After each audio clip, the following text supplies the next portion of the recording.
যাই হোক সেটা কত না, মেন ব্যাপার হচ্ছে এমনি দেখবি ভাই, ভিডিওটা এমনি করে দেখতে হবে, এক ঠপ লাগবে না, এক ফোঁটাও গায়ে লাগবে না বাবু।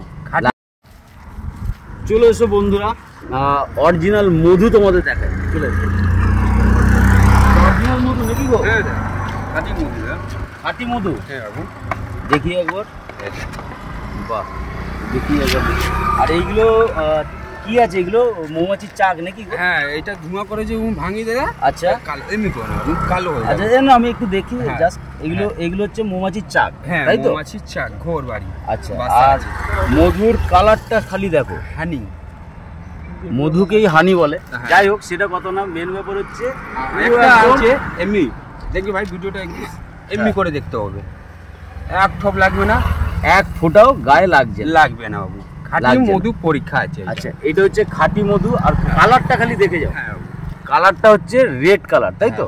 রেড না, একটু লাল মতন আছে, একটু লাল মতো আছে। হ্যাঁ, এবার ব্যাপারটা হচ্ছে লাল মতো অরিজিনাল আমাদের এইখানে পাহাড়ি এলাকা নয়, ওই সমস্ত যে লাল হয় পাহাড়ি এলাকাতে হয়। আর আমাদের এখানে লোকাল যেহেতু ভেঙে এনেছে, সেহেতু অরিজিনাল মধু হচ্ছে পুরো ব্রাউন টাইপের, এটা সবার আগে জেনে নাও।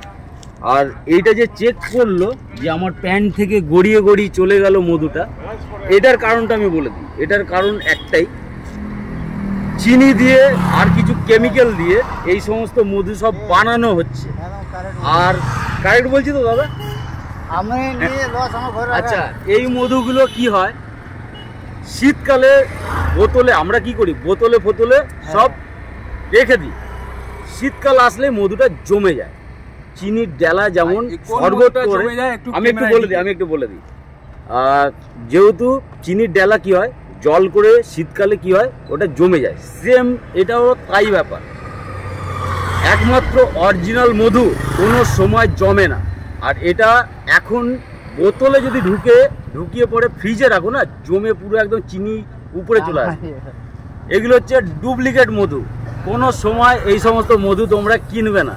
আর এর জন্য আমি দাদাকে বললাম যে দাদা আমি ঘুরে আসছি, একটু গেছিলাম একটু কাজে, ঘুরে এসে এটাই দেখানোর বিষয় ছিল যে আমরা খুব তাড়াতাড়ি বোকা হয়ে যাই, মৌমাছির চাক সমেত এতে ঢোকানো থাকে, তাই তো দাদা? এইটাই বিক্রি হয় এইভাবে, কিন্তু এইগুলো ডুপ্লিসিটি করে বিক্রি বাটা হয়।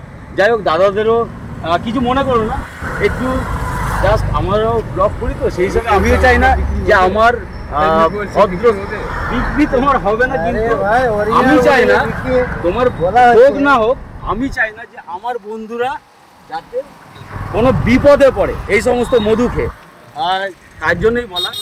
যাই হোক, তোমাদেরকে চিনি দিলাম, চলো টাটা।